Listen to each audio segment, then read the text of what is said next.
Hello, welcome to my channel. ഇന്ന് നമ്മൾ കഴിഞ്ഞ ദിവസം ഏറ്റവും ചിലവ് കുറഞ്ഞ രീതിയിൽ നെയ്യ് ഉണ്ടാക്കുന്നത് എങ്ങനെയാണെന്ന് നമ്മൾ കണ്ടിരുന്നു. അതിൻ്റെ പാർട്ട് 2 അതിൻ്റെ ബാക്കി ഭാഗം വീഡിയോ ആണ് ഇന്ന് ഞാൻ ചെയ്യാൻ പോകുന്നത്. ഇത് ഞാൻ ഇതുപോലെ മുന്നേ ഫ്രിഡ്ജിനകത്ത് ഇതുപോലെ ഉറയൊഴിച്ച് ഫ്രിഡ്ജിനകത്ത് വെച്ചിരുന്ന പാൽപ്പാടയാണ്. ഇത് ഞാൻ എങ്ങനെയാണ് അടിച്ച് നെയ്യാക്കുന്നതെന്ന് കാണിച്ചു തരാം. ഇതിന് നമുക്ക് ഇച്ചിരി ജാറിനകത്തോട്ട് തട്ടിയിടാം.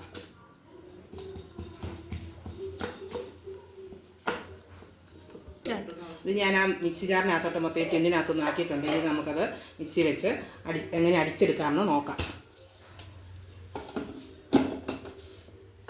നമ്മളിത് മിക്സി വയ്ക്കുക, ഒരു 3 മിനിറ്റ് അത് വെള്ളം ഒന്നും ചേർക്കാണ്ട് അടിച്ചെടുക്കുക. ഇതുപോലെ ക്രീം പരുവാകുന്നിടം വരെ ഒരു 2-3 മിനിറ്റ് 2 മിനിറ്റൊക്കെ അടിച്ചാൽ മതി. ഇതുപോലെ നല്ല ക്രീം പരുവായി കിട്ടി കഴിയുമ്പം നമ്മൾ ആ ഒഴിച്ച ക്വാണ്ടിറ്റി നെയ്യുടെ ആ പാത്രം തന്നെ സെയിം പാത്രമാണ്. അതിന് അരപ്പാത്രം വെള്ളം ഞാൻ ഇതിനകത്തോട്ട് ഒഴിക്കുകയാണ്. അരപ്പാത്രം വെള്ളം ഒഴിച്ചു വീണ്ടും അത് നമ്മൾ ഒരു 3 മിനിറ്റ് അടിക്കുക. മിക്സി അടച്ചു വീണ്ടും 3 മിനിറ്റ്.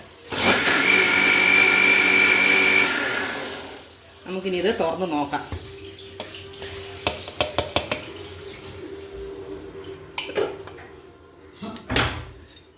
ഇത് കണ്ടോ, ഇതിപ്പം നമുക്ക് നല്ല ശുദ്ധമായ നെയ്യ്, നല്ല വെണ്ണ ഇതിനകത്ത് ഇത് നിങ്ങൾക്ക് ശരിക്കും കാണാമെന്ന് വിചാരിക്കണു.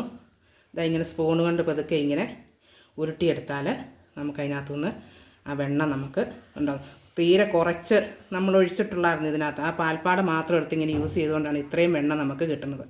അത് നമുക്ക് ചായ കുടിക്കാനെടുക്കുന്ന ഈ കൊളസ്ട്രോളും ഷുഗറും ഒക്കെ ഉള്ളവർക്ക് പാട് ഒഴിവാക്കണമെന്നല്ലേ ഡോക്ടേഴ്സ് പറയണേ. അപ്പോൾ അത് പതുക്കെ ഇങ്ങനെ പാൽ തിളപ്പിച്ച് വെച്ച ശേഷം ഈ പാൽപ്പാട എടുത്തതിന് ശേഷം നമുക്ക് ചായ ഉണ്ടാക്കി കുടിക്കാവുന്നതാണ്. ആ പാൽ ഉപയോഗിച്ച് അതിന് ഒരു രുചിക്കുറവോ മറ്റൊന്നും വരില്ല. അപ്പം കൊളസ്ട്രോളും ഷുഗറും ഒക്കെ ഉള്ളവർക്ക് നല്ലതുമാണ്. അപ്പോൾ ഇതിങ്ങനെ നമുക്കതിൽ വേറൊരു ചട്ടിക്കകത്തോട്ട് മാറ്റാം. ഞാൻ ആ വെണ്ണ മുഴുവൻ ഒരു ചെറിയൊരു ചട്ടിക്കകത്തോട്ടാക്കി മാറ്റിയിട്ടുണ്ട്.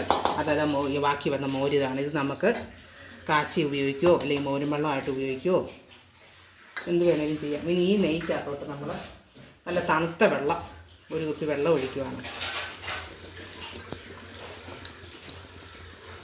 തണുത്ത വെള്ളം ഒഴിക്കുന്നത് എന്തിനാണെന്ന് ചോദിച്ചാൽ, ഇതിനകത്ത് മോരിനകത്ത് നിന്നാണല്ലോ ഇത് കോരിയെടുത്തത്. അപ്പോൾ മോരിൻ്റെ അംശം ധാരാളമുണ്ട്. ആ മോര് നമ്മളിങ്ങനെ കഴുകി കളഞ്ഞിട്ട് വേണം നമ്മൾ ഈ നെയ്യ് ഉരുക്കിയെടുക്കാൻ.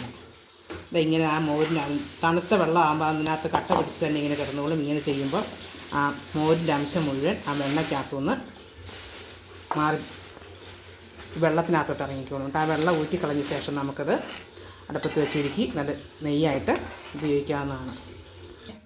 അതുപോലെ നല്ല തണുത്ത വെള്ളം ഒഴിച്ചാൽ അത് നല്ലപോലെ കണ്ടോ, നല്ലപോലെ ഇത് ഇച്ചിരി വെള്ളം കൂടി ഉണ്ട്, അത് ഞാൻ ഊറ്റിക്കളയുവാണ്.